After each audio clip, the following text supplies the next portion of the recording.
बीती रात देवगढ़ में हुआ खूनी संघर्ष क्या वहां कल की ही किसी घटना की उपज थी या फिर इसके तार किसी पुरानी रंजिश, किसी पुरानी अदावत से जुड़े हुए हैं? ऐसा इसलिए कहा जा रहा है कि जो कुछ तथ्य प्रथम दृष्टया सामने आए हैं, उसमें संभावना इस बात को लेकर भी जताई जा रही है कि दोनों ही पक्षों के बीच कोई पुरानी रंजिश थी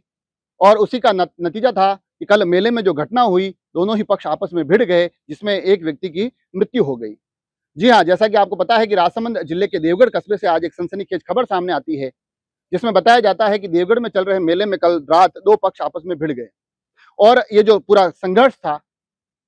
ये संघर्ष एक खूनी संघर्ष बन गया, जिसमें कि एक व्यक्ति की मृत्यु हो गई, जिनका नाम मान सिंह बताया जा रहा है, उम्र 26 साल और जो कि स्वादड़ी ग्राम पंचायत की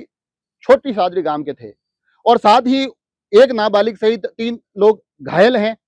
और ये जो घायल जो तमाम 3 चेहरे हैं, उनके साथ जो मृतक हैं, ये सभी एक ही पक्ष के बताए जा रहे हैं। हमलावर अभी तक फरार है। जैसे ही इस पूरी घटना की जानकारी सामने आती है, पुलिस त्वरित प्रभाव से पहुंचकर घायलों को उदयपुर रेफर करती है, जहां मान सिंह की मृत्यु हो गई। साथ ही पुलिस हमलावरों को चिन्हित करते हुए उनकी धरपकड़ में भी जुट गई है। इस पूरी धरपकड़ में, इस पूरी जांच में प्रत्येक बिंदु पर लगातार पुलिस गौर कर रही है। साथ ही यह भी जानकारी जुटाने में लगी हुई है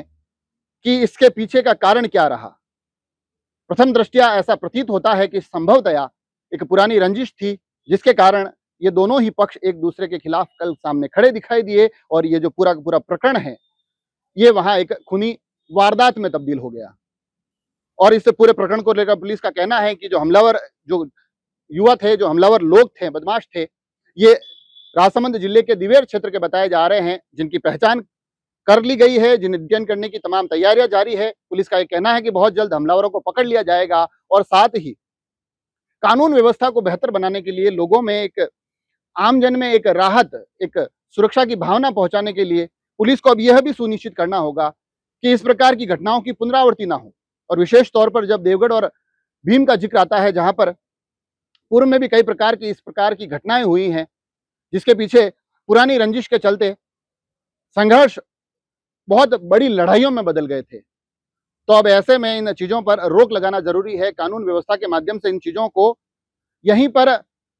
दोषियों को सज़ा दिलाने के साथ-साथ एक ऐसा उदाहरण तय करने में, ऐसा एक एग्ज़ाम्पल सेट करने में यहाँ कोशिश करनी चाहिए, ताकि इन चीज़ों की पुनरावृत्ति ना हो। हालाँकि अब इसको लेकर जो भी अपडेट आएगी कि इसके पीछे क्या कुछ कारण रहे, हमलावर